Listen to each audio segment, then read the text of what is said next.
Olá, seguimos com nossa série de vídeos sobre a Sagrada Escritura, hoje falando sobre o Novo Testamento.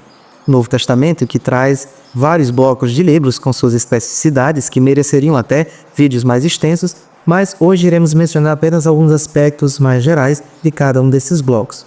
A começar pelas cartas paulinas. Por que começar por elas? Se, ao folhearmos o Novo Testamento, perceberemos que eles começam nos Evangelhos. Na verdade, é claro, os Evangelhos iniciam o Novo Testamento porque o centro de todo o Novo Testamento, assim como de toda a Escritura, na verdade, é de Jesus Cristo. Porém, os Evangelhos não foram os primeiros textos do Novo Testamento a surgirem. Antes vieram as cartas de Paulo. E por que isso? Porque no tempo de Paulo, os cristãos tinham a compreensão que Jesus voltaria logo e iria renovar toda a face da terra. Então não haveria necessidade de colocar para a posteridade as tradições sobre Jesus, que não haveria nada nesse sentido para se pensar depois o que é que tem que ler. O mundo já seria todo renovado em Cristo. As cartas surgiram simplesmente porque haviam questões, sobretudo que envolviam a salvação, a vida de fé da comunidade, que precisariam ser esclarecidas. Então, há necessidade de fazer isso por meio das cartas. Mas os evangelhos surgiram num outro contexto. Justamente quando se percebeu que o tempo ia passando, Jesus não voltava e havia o problema dos apóstolos terem morrido, os primeiros cristãos, aqueles que tiveram mais contato com as tradições de Jesus, também estarem morrendo, e ideias contrárias ao evangelho iam surgindo. Então, foi necessário colocar por escrito aquelas tradições sobre Jesus para garantir que não se perdesse o que é mais fundamental do evangelho. Pois bem, como dito, as cartas paulinas foram os primeiros textos do Novo Testamento.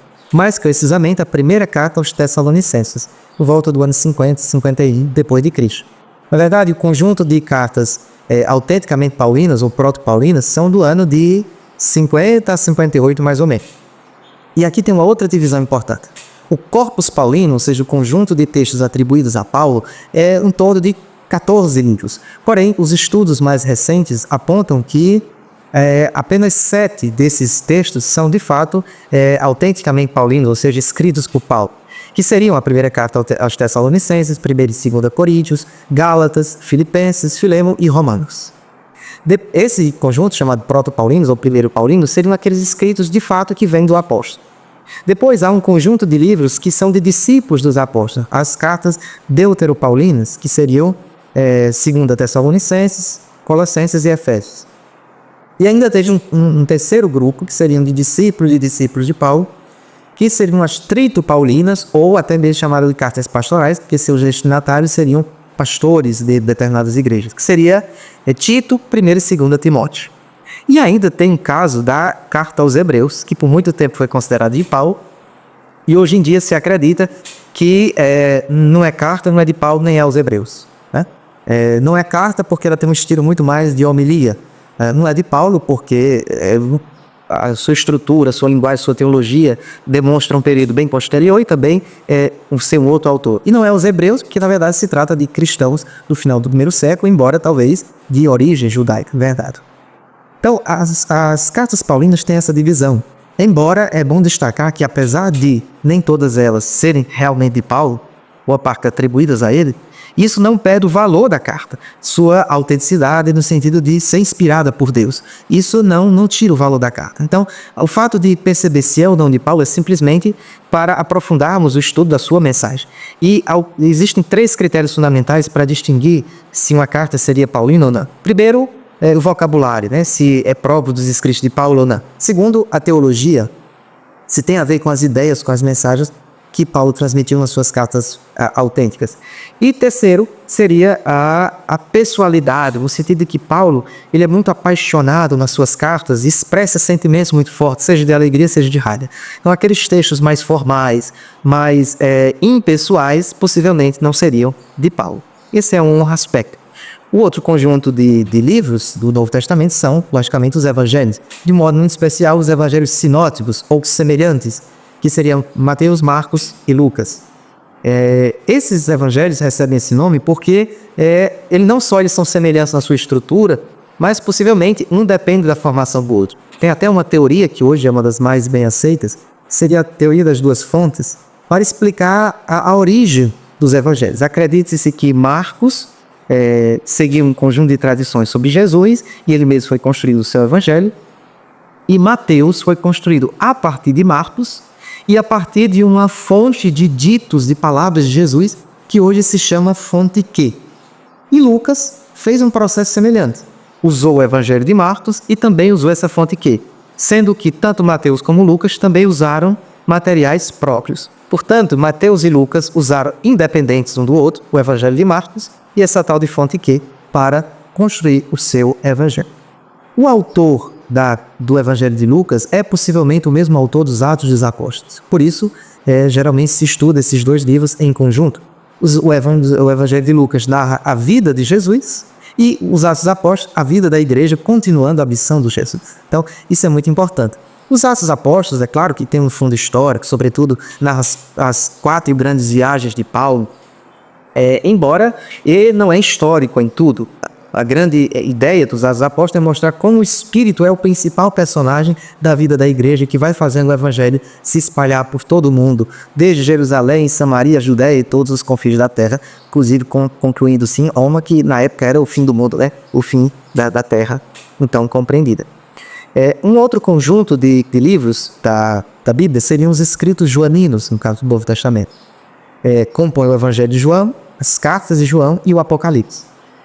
Os escritos joaninos compõem um conjunto de livros com uma teologia mais ou menos semelhante.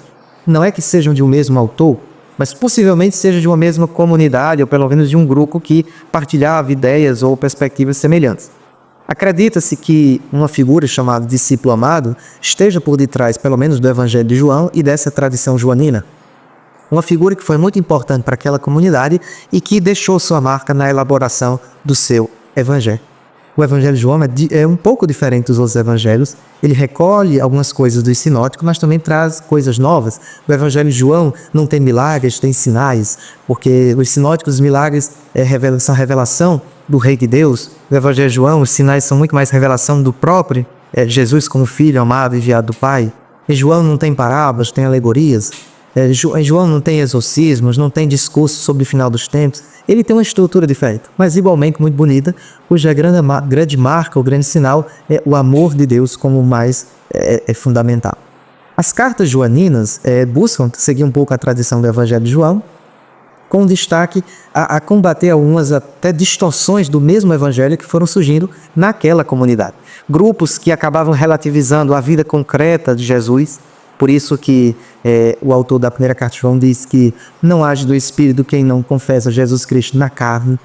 Havia também um grupo que achava sem muita importância a praxis cristã, a praxis do amor, entendeu o conhecimento muito mais como um acúmulo de informações sobre Deus. Então João vai dizer que quem não ama não conhece a Deus, que Deus é amor. Então conhecer não é ter várias informações sobre Deus, mas experimentar o seu amor e amar como ele amou. Isso é que é a base fundamental. E outras questões semelhantes. O Apocalipse é uma literatura um pouco diferente. Na verdade, já vem desde o Antigo Testamento.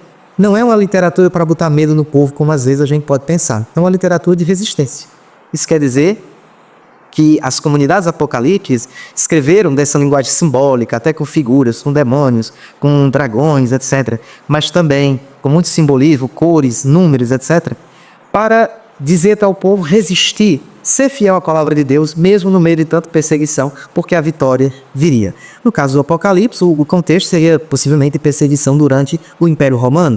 É possível que uma parte do Apocalipse tenha nascido durante a perseguição de Nero, na década de 60, depois de Cristo, no primeiro século, e o final do Apocalipse lá por volta da perseguição sob Domiciano, no final do primeiro século.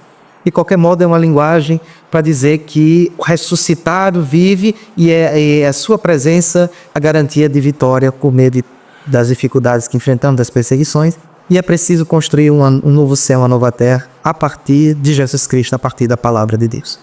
Por fim, um conjunto de textos do Novo Testamento são as chamadas cartas católicas, ou cartas universais. Recebem esse nome porque elas não são destinadas a uma igreja específica, por exemplo, Corinto, a Galácia, não, mas para todas as igrejas. E porque o seu conteúdo também não é específico de um contexto, mas são aspectos mais gerais. São essas cartas 1 e 2 Pedro, Tiago e Judas.